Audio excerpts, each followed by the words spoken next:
नमस्कार साथीहरू, सम्पूर्णलाई हाम्रो यस च्यानलमा हार्दिक स्वागत गर्न चाहन्छु। आज हामी कोरियाको परम्परागत तथा ऐतिहासिक गाउँ घुमेर हेर्नेछौँ।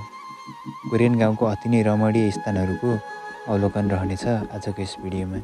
पुराना तथा परम्परागत अति नै सुन्दर घरहरूको अवलोकन गर्नेछौँ। त्यहाँ वरपर रहेका सुन्दर बगैँचा तथा बगैँचामा रहेका विभिन्न रङ्गी-चङ्गी फुलहरूको विशेष अवलोकन रहनेछ। यस्तो गाउँमा पनि कति मजाले बगैँचालाई काटछाट गरेर व्यवस्थित तरिकाले सजाएर राखिएको छ। यस्तो त नेपालमा कुनै विकसित सहरहरूमा पनि बिरलै देख्न पाइन्छ। सुन्दर गाउँ बस्ती चिचल्दै अगाडि बढेको छ बाटो। वरिपरि मनोरम दृश्यहरूले मनै लोभ्याएको छ। धेरैको मानसपटलमा आउन सक्छ कि कोरिया भन्ने बित्तिकै ठुला बिल्डिङ र अग्ला भवन भएको एक विकसित देश हो भनेर। तर आजको यस भिडियोमा हामी कोरियाको गाउँ घुमेर हेर्नेछौँ।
कोरियाको किसनसीमा रहेको गाउँ। सानो गाउँ छ तर एकदमै सफा स्वच्छ हरियालीले भरिपूर्ण गाउँ छ। मान्छे खासै छैनन्, वाला पनि छैन। एकदमै सहरमा बस्नुभन्दा यहाँ बस्नु एकदमै आनन्द आउँछ। आजको मौसम पनि एकदमै राम्रो लाग्छ मलाई चाहिँ। यो मौसम चाहिँ अति राम्रो छ। जताततै हरिया फाँटहरू, यतापट्टि सबै कृषि धर्ममा लागेका छन् मान्छेहरू। अति नै टाढासम्म एकदमै हरियो र उपत्यका जस्तो ठाउँ छ यहाँ चाहिँ। वरिपरि पहाडले घेरेको, बिचमा चाहिँ समतल भूभाग। बाटो सफा छ, स्वच्छ छ, हावापानी एकदमै राम्रो छ, अति नै राम्रो। कोरिया सुन्ने बित्तिकै अर्कै सहरी दृश्य आउँछ हाम्रो मानसपटलमा। तर कोरियामा यस्तो ठाउँहरू पनि रहेका छन् जहाँ सहरी परिवेशबाट निकै टाढा अथवा अछुतो रहेको छ यो ठाउँ चाहिँ।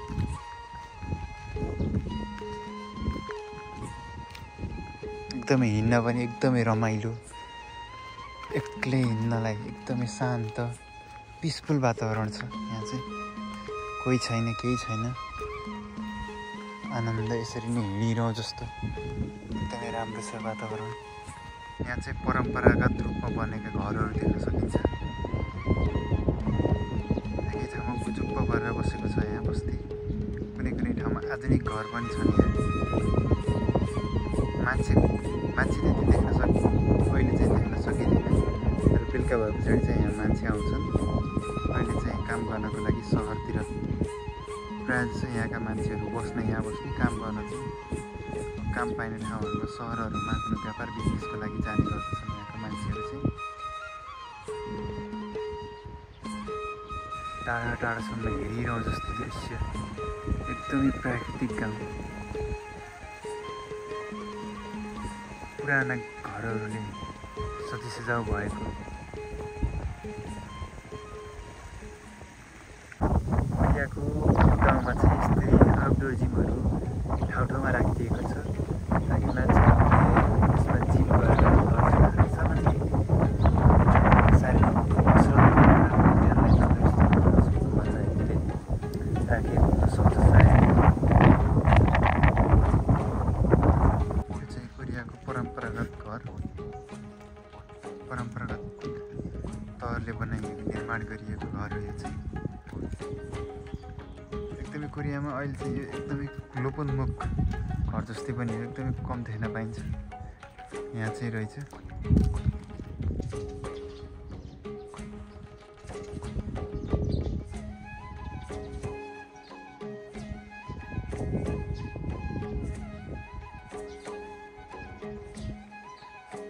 अति नै सुन्दर प्रकृतिको घर। यो चाहिँ भर्खरै नयाँ बनेको जस्तो देखिन्छ। एकदमै राम्रो छ। दिनभरि पर्या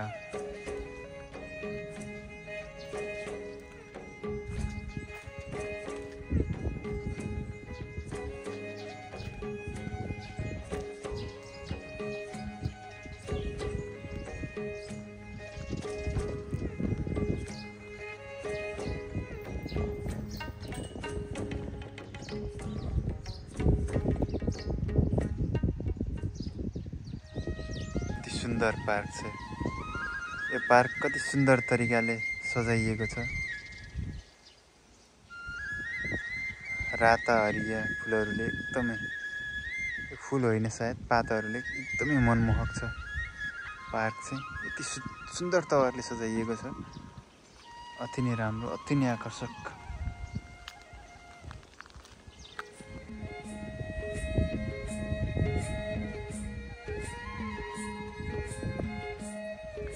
यो मौसम चाहिँ फुलहरू फुल्ने मौसम हो। धेरै प्रकारका फुलहरू फुलेका छन्। यो चाहिँ साकुरा मात्र पाइँदैन यहाँ, अन्य धेरै फुलहरू पनि छन्।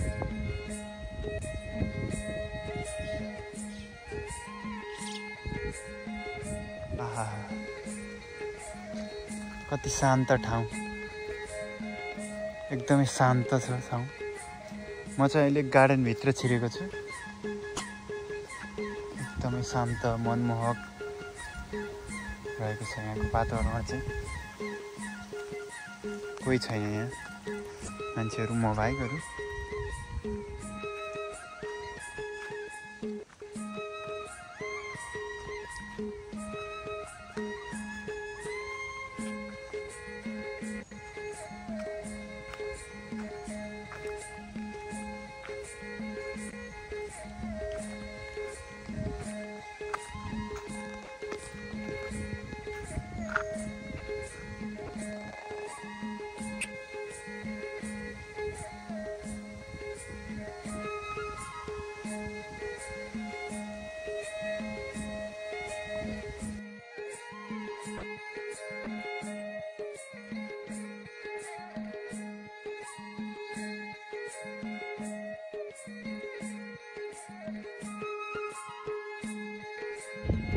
घरहरू एकदमै भग्नावशेष मात्र रहेको छ भन्दा पनि फरक पर्दैन।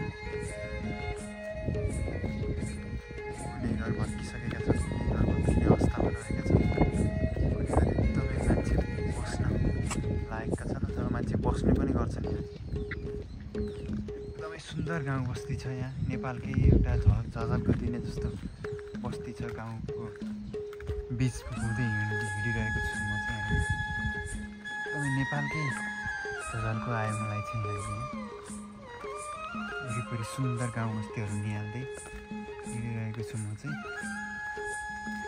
एकदमै रमाइलो भइरहेको छ मलाई चाहिँ। शब्दमा कसरी बयान गर्नु, एकदमै रमाइलो भइरहेछ। सुन्दर गाउँ बस्तीहरू, परम्परागत शैलीका घरहरू छन्। घरमा पार्किङको पनि व्यवस्था रहेको छ यहाँ चाहिँ। एकदमै परम्परागत र आधुनिकताको सम्मिश्रणले यहाँ चाहिँ मान्छेहरू आफ्नो जीविकोपार्जन गरिरहेका छन्, आफ्नो दैनिक जीवन कटिरहेका छन्। र अति नै आकर्षक तरिकाले सजाइएको छ।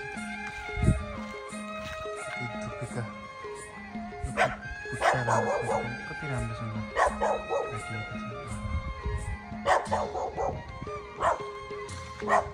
फुलहरू एकदमै व्यवस्थित तरिकाले रोपिएको छ। अगाडि गार्डन, बिचमा थोरै खाली ठाउँ पार्किङ गर्नको लागि र घर। यो चाहिँ ड्रिम हाउस हो मेरो लागि चाहिँ। यस्तै तरिकाले गराउनु एकदमै राम्रो छ। धेरैको ड्रिम होला सायद। अहिले चाहिँ म यता छु।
शब्दमा बयान गरेर सक्दिनँ यो मौसम मेरो लागि कति प्यारो छ भन्ने कुरा।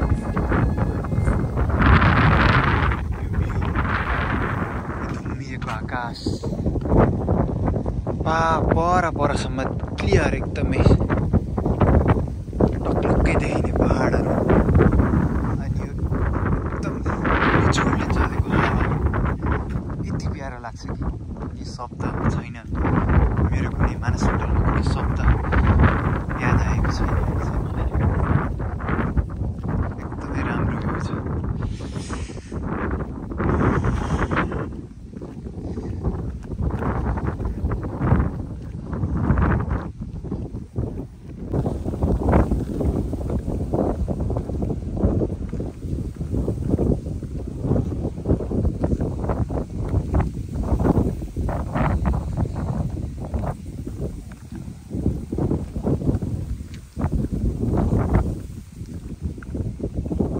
एकदमै धेरै धन्यवाद। यदि यहाँसम्म भिडियो हेर्नु भएको छ भने, छैन भने पनि धन्यवाद।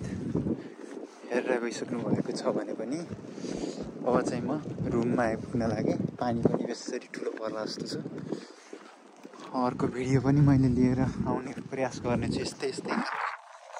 कृपया च्यानललाई सब्सक्राइब गर्नु भएको छैन भने सब्सक्राइब गरिदिनु होला। अर्को भिडियोमा फेरि पुनः भेट्ने बाचा सहित